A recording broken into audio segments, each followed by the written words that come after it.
शुक्लाम्बरधरं विष्णुं शशिवर्णं चतुर्भुजं प्रसन्नवदनं ध्यायेत् सर्वविघ्नोपशान्तये। व्यासं वसिष्ठनप्तारं शक्तेः पौत्रमकल्मषम् पराशरात्मजं वन्दे शुकतातं तपोनिधिम्। व्यासाय विष्णुरूपाय व्यासरूपाय विष्णवे नमो वै ब्रह्मनिधये वासिष्ठाय नमो नमः। अविकाराय शुद्धाय नित्याय परमात्मने सदैकरूपरूपाय विष्णवे सर्वजिष्णवे यस्य स्मरणमात्रेण जन्म संसारबन्धनात् विमुच्यते। नमस्तस्मै विष्णवे प्रभविष्णवे। ॐ नमो विष्णवे प्रभविष्णवे। श्रीवैशम्पायन उवाच श्रुत्वा धर्मानशेषेण पावनानि च सर्वशः युधिष्ठिरः शान्तनवं पुनरेवाभ्यभाषत। युधिष्ठिर उवाच किमेकं दैवतं लोके किं वाप्येकं परायणम् स्तुवन्तः कङ्कमर्चन्तः प्राप्नुयुर्मानवा शुभम्। को धर्मः सर्वधर्माणां भवतः परमो मतः किं जपन्मुच्यते जन्तुर्जन्म संसारबन्धनात्। श्रीभीष्म उवाच जगत्प्रभुं देवदेवमनन्तं पुरुषोत्तमम् स्तुवन्नाम सहस्रेण पुरुषः सततोत्थितः तमेव चार्चयन् नित्यं भक्त्या पुरुषमव्ययम् ध्यायन् स्तुवन् नमस्यं च यजमानस्तमेव च अनादिनिधनं विष्णुं सर्वलोकमहेश्वरम् लोकाध्यक्षं स्तुवन् नित्यं सर्वदुःखातिगो भवेत्। ब्रह्मण्यं सर्वधर्मज्ञं लोकानां कीर्तिवर्धनम् लोकनाथं महद्भूतं सर्वभूतभवोद्भवम् एष मे सर्वधर्माणां धर्मोऽधिकतमो मतः यद्भक्त्या पुण्डरीकाक्षं स्तवैरच्चेन्नरः सदा। परमं यो महत्तेजः परमं यो महत्तपः परमं यो महद्ब्रह्म परमं यः परायणम् पवित्राणां पवित्रं यो मङ्गलानां च मङ्गलम् दैवतं देवतानां च भूतानां यो व्ययः यतः सर्वाणि भूतानि भवन्त्यादियुगागमे यस्मिंश्च प्रलयं यान्ति पुनरेव युगक्षये तस्य लोकप्रधानस्य जगन्नाथस्य भूपते विष्णोर्नाम सहस्रं मे शृणु पापभयापहम्। यानि नामानि गौणानि विख्यातानि महात्मनः ऋषिभिः परिगीतानि तानि वक्ष्यामि भूतये। ऋषिर्नाम्नां सहस्रस्य वेदव्यासो महामुनिः छन्दोऽनुष्टुप् तथा देवो भगवान् देवकीसुतः अमृतांशुद्भवो बीजं शक्तिर्देवकी नन्दनः त्रिसामा हृदयं तस्य शान्त्यर्थे विनियुज्यते। विष्णुं जिष्णुं महाविष्णुं प्रभविष्णुं महेश्वरम् अनेकरूपदैत्यान्तं नमामि पुरुषोत्तमम्। अस्य श्रीविष्णोर्दिव्यसहस्रनामस्तोत्रमहामन्त्रस्य श्रीवेदव्यासो भगवान् ऋषिः अनुष्टुप्-छन्दः श्रीमहाविष्णुः परमात्मा श्रीमन्नारायणो देवता अमृतांशुद्भवो भानुरिति बीजम् देवकी नन्दन श्रेष्ठेति शक्तिः उद्भवः क्षोभणो देव इति परमो मन्त्रः शङ्खबृन्नन्दकी चक्रीति कीलकम् शार्ङ्गधन्वा गदाधर इत्यस्त्रम् रथाङ्गपाणिरक्षोभ्य इति नेत्रम् त्रिसामा सामरः सामेति कवचम् आनन्दं परब्रह्मेति योनिः ऋतुः सुदर्शनकाल इति दिग्बन्धः श्रीविश्वरूप इति ध्यानम् श्रीमहाविष्णुप्रीत्यर्थे सहस्रनाम जपे विनियोगः। ध्यानम्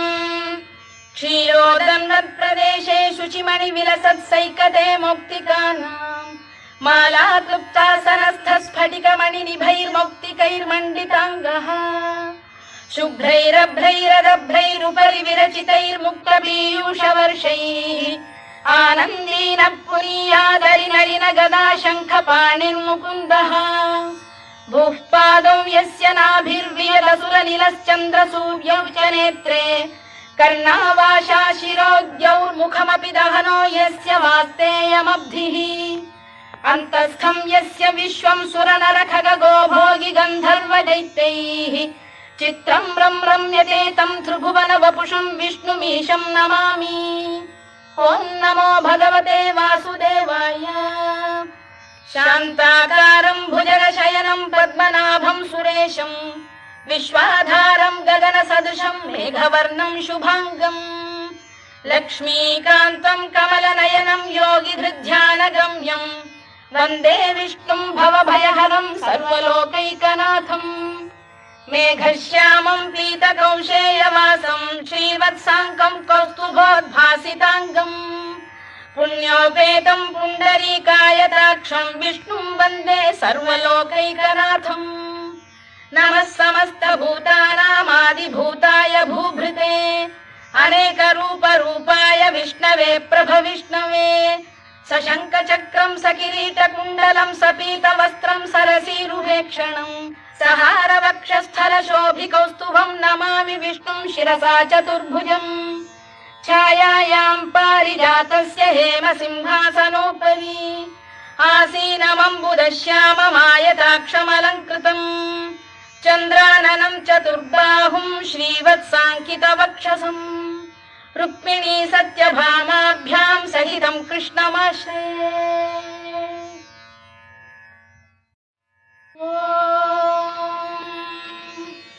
विश्वं विष्णुर्वषत्कारो भूतभव्य भवत्प्रभुः भूतभृद्भावो भूतात्मा भूतभावनः भूतात्मा परमात्मा च मुक्तानां परमागतिः अव्ययः पुरुषः साक्षी क्षेत्रज्ञोऽक्षर एव च योगो योगविदां नेता प्रधानपुरुषेश्वरः नारसिंहवपुः श्रीमान् केशवः पुरुषोत्तमः सर्वः शर्व शिवस्थाणुर्भूतादिर्निधिरव्ययः सम्भवो भावनो भर्ता प्रभवः प्रभुरीश्वरः स्वयंभूः शम्भुरादित्यः पुष्कराक्षो महास्वनः अनादिनिधनो धाता विधाता धातुरुत्तमः अप्रमेयो ऋषिकेशः पद्मनाभोऽमरप्रभुः विश्वकर्मा मनुस्पष्टा स्थविष्ठस्थविरो ध्रुवः अग्राह्यः शाश्वतः कृष्णो लोहिताक्षप्रदर्दनः प्रभूतस्त्रिककुब्धाम पवित्रं मङ्गलं परम् ईशान प्राणद प्राणो ज्येष्ठः श्रेष्ठः प्रजापतिः हिरण्यगर्भो भूगर्भो माधवो मधुसूदनः ईश्वरो विक्रमी धन्वी मेधावी विक्रमक्रमः अनुत्तमो दुराधर्षः कृतज्ञः कृतिरात्मवान् सुरेशः शरणं शर्म विश्वरेताः प्रजाभवः अधः संवत्सरो व्यालः प्रत्ययः सर्वदर्शनः अजः सर्वेश्वरः सिद्धः सिद्धिः सर्वादिरच्युतः वृषाकपिरमेयात्मा सर्वयोगविनिसृतः वसुर्वसुमनः सत्यः समात्मा संमितः समः अमोघः पुण्डरीकाक्षो वृषकर्मा वृषाकृतिः रुद्रो बहुशिरा बभ्रुर्विश्वयोनिश्चुतिश्रवाः अमृतः शाश्वतस्थाणुर्वरारोहो महातपाः सर्वगः सर्वविद्भानुर्विश्वक्सेनो जनार्दनः वेदो वेदविदव्यङ्गो वेदाङ्गो वेदवित्कविः लोकाध्यक्षः सुराध्यक्षो धर्माध्यक्षः कृताकृतः चतुरात्मा चतुर्व्यूहश्चतुर्दंष्टश्चतुर्भुजः भ्राजिष्णुर्भोजनं भोक्ता सहिष्णुर्जगदादिजः अनघो विजयो जेता विश्वयोनिः पुनर्वसुः उपेन्द्रो वामनः प्रांशुरमोघः शुचिरूर्जितः अतीन्द्रः सङ्ग्रहः सर्गो धृतात्मा नियमो यमः वेद्यो वैद्यः सदा योगी वीरः माधवो मधुः अतीन्द्रियो महामायो महोत्साहो महाबलः महाबुद्धिर्महावीर्यो महाशक्तिर्महाद्युतिः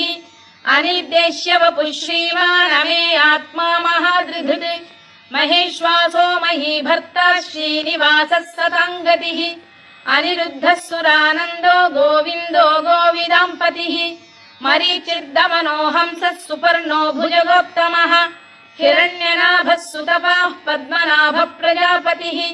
अमृत्युः सर्वदृक्सिंहः सन्धाता सन्धिमान् स्थिरः अजो दुर्मर्षणः शास्ता विश्रुतात्मा सुरारिः गुरुर्गुरुतमो धाम सत्यः सत्यपराक्रमः निमिषो निमिषस्रग्वी वाचस्पतिरुदारधीः अग्रणी श्रीमान् न्यायो नेता समीरणः सहस्रमूर्धा विश्वात्मा सहस्राक्षः सहस्रपात् आवर्तनो निवृत्तात्मा संवृतः सम्प्रमर्दनः अधः संवर्तको वह्निरनिरो धरणीधरः सुप्रसाद प्रसन्नात्मा विश्वधृत् विश्वभुग्विभुः सत्कर्ता सत्कृतः साधुर्जह्नुर्नारायणो नरः असंख्येयो प्रमेयात्मा विशिष्टः शिष्टकृच्छुचिः सिद्धार्थ सिद्ध संकल्पः सिद्धिदः सिद्धिसाधनः वृषाही वृषभो विष्णुर्वृषपर्वा वृषोदरः वर्धनो वर्धमानश्च विविक्तः श्रुतिसागरः सुभुजो दुर्धरो वाग्मी महेन्द्रो वसुदो वसुः नैकरूपो बृहद्रूपः शिपिविष्टप्रकाशनः ओजस्तेजोद्युदिधरः प्रकाशात्मा प्रतापनः वृद्धस्पष्टाक्षरो मन्त्रश्चन्द्रांशुर्भास्करद्युतिः अमृतांशुद्धवो भानुः शशबिन्दुः सुरेश्वरः औषधम् जगतः सेतुः सत्यधर्मपराक्रमः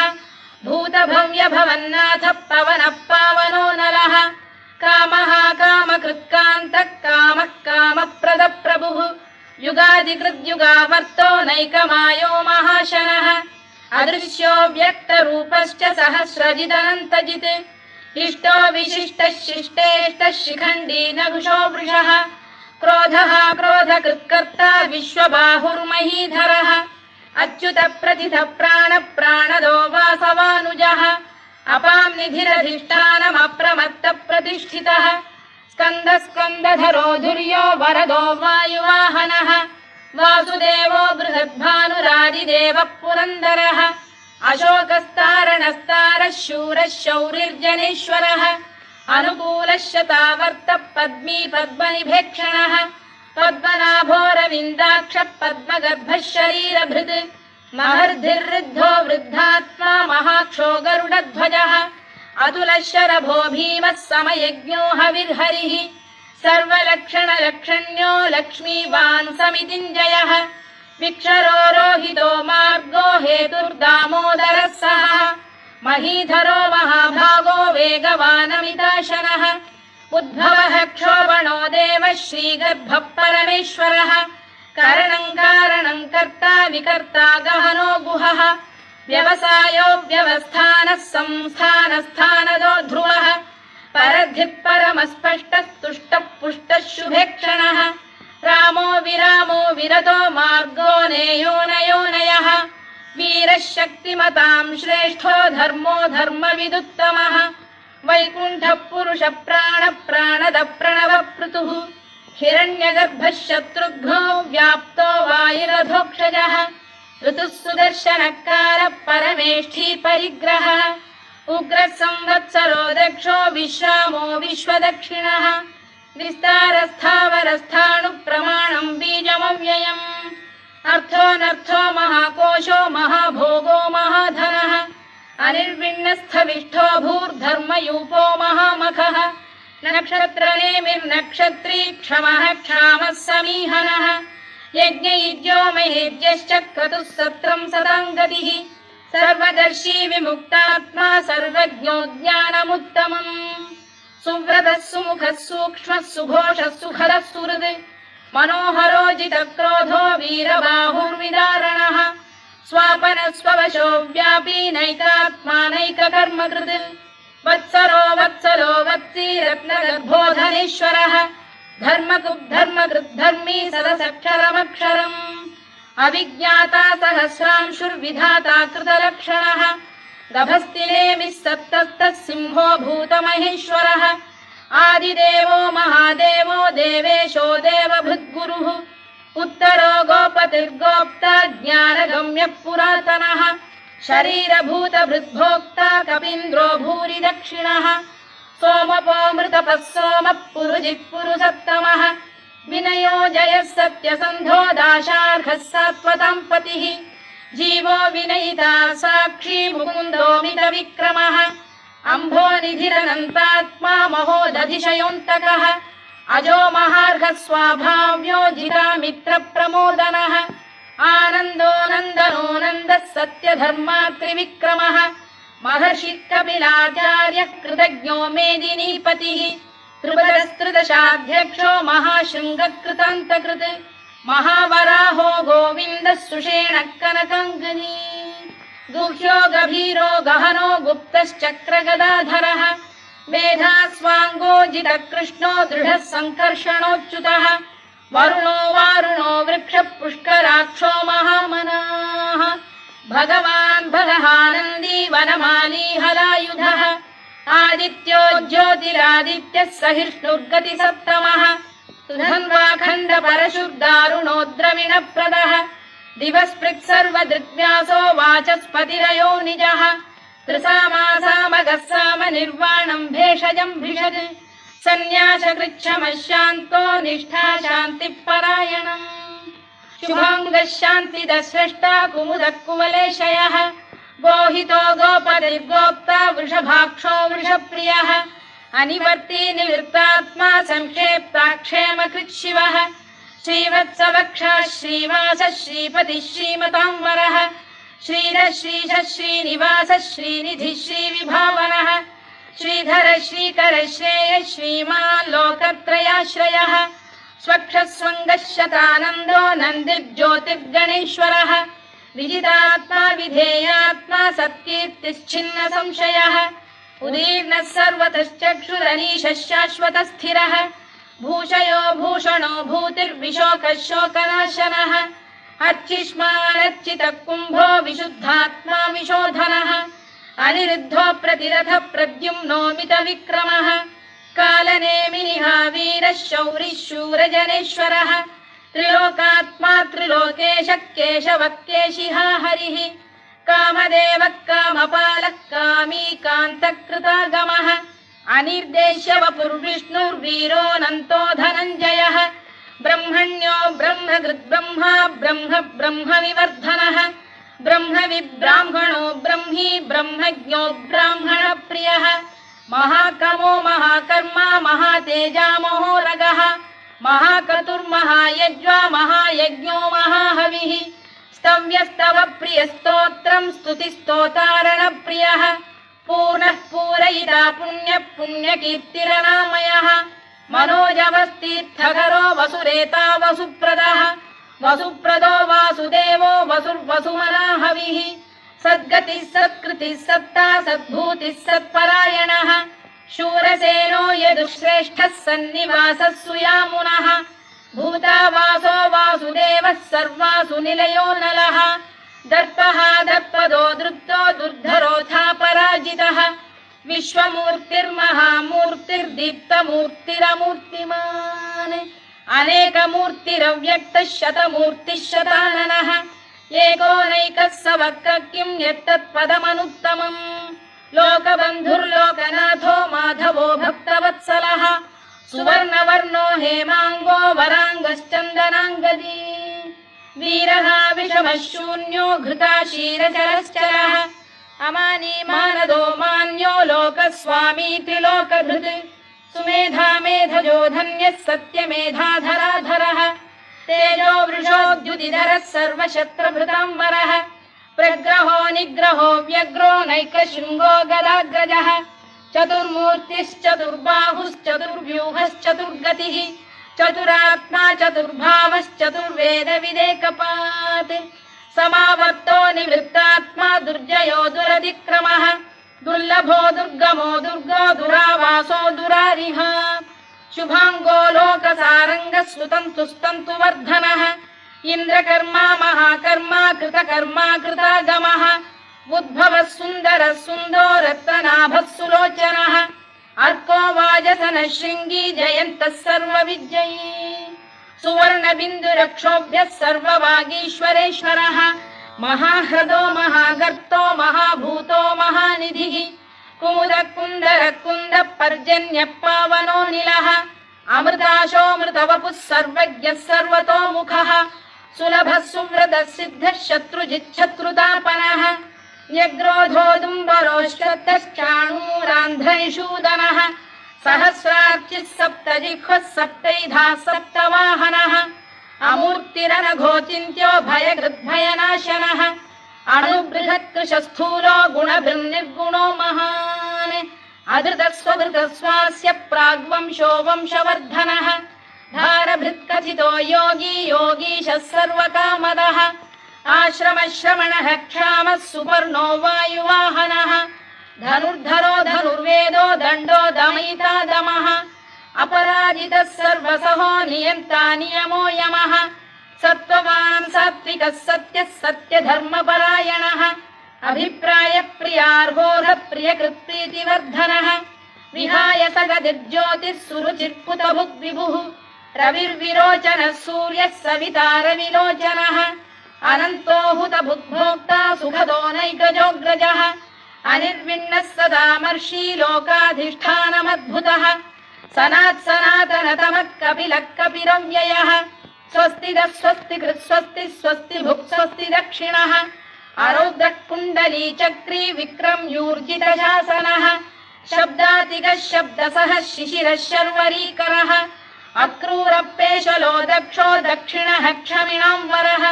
विद्वत्तमो वीतभयः पुण्यश्रवणकीर्तनः उत्तारणो दुष्कृतिः पुण्यो दुःस्वप्ननाशनः वीरः रक्षणः सन्तो जीवनपर्यवस्थितः अनन्तरूपोऽनन्तश्रीर्जितमन्युर्भयापहः चतुरश्रो गभीरात्मा विदिशो व्यादिशो दिशः अनादिर्भूर्भुवो लक्ष्मी सुवीरो रुचिराङ्गदः जननो जनजन्मादिर्भीमो भीमपराक्रमः आधारनिलयो धाता पुष्पहास प्रजागरः ऊर्ध्वगः सत्त्वथाचार प्राणद प्रणवप्रणः प्रमाणं प्राणनिलय प्राणभृत्प्राणजीवनः तत्त्वं तत्त्वविदेकात्मा जन्म मृत्युजरातिगः भूर्भुवः स्वस्तरुस्तारः सविता प्रपितामहः यज्ञो यज्ञपतिर्यज्वा यज्ञाङ्गो यज्ञवाहनः यज्ञभृद्यज्ञकृद्यज्ञी यज्ञभुग्यज्ञसाधनः यज्ञान्तकृद्यज्ञगुह्यमन्नमन्नाद एव च आत्मयोनिः स्वयं जातो वैखानः सामगायनः देवकीनन्दनः स्रष्टा क्षितीशः पापनाशनः शङ्खबृन्नन्दकी चक्री शार्ङ्गधन्वा गदाधरः तथाङ्गपाणिरक्षोभ्यः सर्वप्रहरणायुधः सर्वप्रहरणायुधो नम इति वनमाली गरीशाङ्गी शङ्खी चक्री च नन्दकी श्रीमान्नारायणो विष्णुर्वासुदेवोऽभिरक्षतु वनमाली गरीशाङ्गी शङ्खी चक्री च नन्दकी श्रीमान्नारायणो विष्णुर्वासुदेवोऽभिरक्षतु वनमाली गरीशाङ्गी शङ्खी चक्री च नन्दकी श्रीमान्नारायणो विष्णुर्वासुदेवोऽभिरक्षतु इतीदं कीर्तनीयस्य केशवस्य महात्मनः नाम्नां सहस्रं दिव्यानामशेषेण प्रकीर्तितम् य इदं शृणुयात् नित्यं यश्चापि परिकीर्तयेत् नाशुभं प्राप्नुयात् किञ्चित् सोमुत्रेह च मानवः वेदान्तको ब्राह्मणः स्यात् क्षत्रियो विजयी भवेत् वैश्यो धनसमृद्धः स्यात् शूद्रः सुखमवाप्नुयात् धर्मार्थी प्राप्नुयात् धर्ममर्थार्थी चार्थमाप्नुयात् कामानवाप्नुयात् कामी प्रजार्थी चाप्नुयात् प्रजाम् भक्तिमान् यः सदोत्थाय शुचिस्तद्गतमानसः सहस्रं वासुदेवस्य नाम्नामेतत्र कीर्तयेत् यशः प्राप्नोति विपुलं याति प्राधान्यमेव च अचलां श्रियमाप्नोति श्रेयः प्राप्नोत्यनुत्तमम् न भयं क्वचिदाप्नोति वीर्यं तेजश्च विन्दति भवत्यरोगोद्युतिमान् बलरूपगुणान्वितः रोगार्तो मुच्यते रोगात् बद्धो मुच्येत बन्धनात् भयान्मुच्येत भीतस्तु मुच्येतापन्न आपदः दुर्गाण्यतितरत्याशु पुरुषः पुरुषोत्तमम् सुवन्नाम सहस्रेण नित्यं भक्तिसमन्वितः वासुदेवाश्रयो मर्त्यो वासुदेवपरायणः सर्वपापविशुद्धात्मा याति ब्रह्म सनातनम् न वासुदेव भक्तानामशुभम् विद्यते क्वचित् जन्म मृत्युजरा व्याधि भयम् नैवोपजायते इमं स्तवमधीयानः श्रद्धा भक्ति समन्वितः युज्येतात्मसुखक्षान्तिः श्रीधृतिस्मृतिकीर्तिभिः न क्रोधो न च मात्सर्यम् न लोभो न शुभामतिः भवन्ति कृतपुण्यानाम् भक्तानाम् पुरुषोत्तमे द्यौः स चन्द्रार्कनक्षत्राखम् दिशो भूर्महो दधिः वासुदेवस्य वीर्येण विधृतानि महात्मनः ससुरासुरगन्धर्वम् स यक्षोरगराक्षसम् जगत्वशे वर्ततेदम् कृष्णस्य सचराचरम् इन्द्रियाणि मनो बुद्धिः सत्त्वम् तेजो बलम् धृतिः वासुदेवात्मकान्याहुः क्षेत्रम् क्षेत्रज्ञ एव च सर्वागमानामाचार प्रथमम् परिकल्पते आचार प्रभवो धर्मो धर्मस्य प्रभुरच्युतः ऋषयः पितरो देवा महाभूतानि धातवः जङ्गमा जङ्गमम् चेदम् जगन्नारायणोद्भवम् योगो ज्ञानम् तथा साङ्ख्यम् विद्या शिल्पादिकर्म च वेदाः शास्त्राणि विज्ञानमेतत् सर्वम् जनार्दनात् एको विष्णुर्महद्भूतम् पृथग्भूतान्यनेकशः त्रीन् लोकान् व्याप्य भूतात्मा भुङ्क्ते विश्वभुवव्ययः इमम् स्तवम् भगवतो विष्णोर्व्यासेन कीर्तितम् पठेद्य इच्छेत् पुरुषः श्रेयत् प्राप्तुम् सुखानि च विश्वेश्वरमजम् देवम् जगतः प्रभुमव्ययम् भजन्ति ये पुष्कराक्षम् न ते यान्ति पराभवम् न ते यान्ति पराभवम् ओन्नम इति अर्जुनोवाच पद्मपत्र विशालाक्ष पद्मनाभ सुरोत्तमा भक्तानामनुरक्तानाम् त्राता भव जनार्दन श्रीभगवानुवाच यो माम् नाम सहस्रेण स्तोतुमिच्छति पाण्डव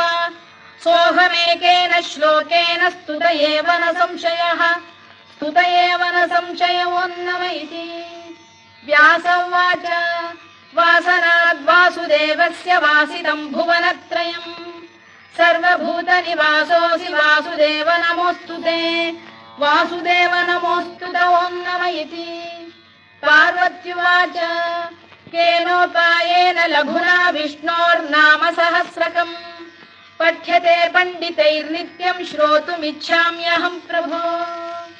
ईश्वर उवाच श्रीराम राम रामेति रमे रामे मनोरमे सहस्रनाम तत्तुल्यम् राम नाम वरानने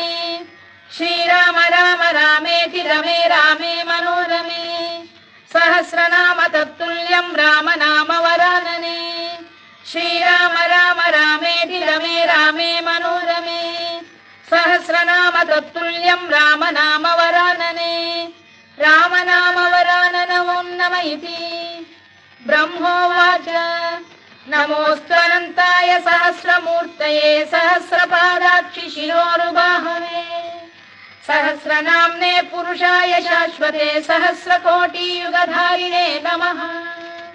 सहस्रकोटियुगधारिणे नम ओन्नम इति सञ्जय उवाच यत्र योगेश्वर कृष्णो यत्र पार्थो धनुर्धरः तत्र श्रीविजयो भूतिर्ध्रुवा नीतिर्मतिर्मम श्रीभगवानुवाच अनन्याश्चिन्तयन्तो मां ये जनाः पर्युपासते तेषाम् नित्याभियुक्तानां योगक्षेमम् वहाम्यहम् परित्राणाय साधूनां विनाशाय च दुष्कृताम् धर्म संस्थापनार्थाय संभवामि युगे युगे आर्ता विषण्णाः शिथिलाश्च भीता घोरेषु च व्याधिषु वर्तमानाः संकीर्त्य नारायण शब्दमात्रम् विमुक्तदुःखाः सुखिनो भवन्तु कायेन वाचा मनसेन्द्रियैर्वा बुद्ध्यात्मना वा प्रकृते स्वभावात्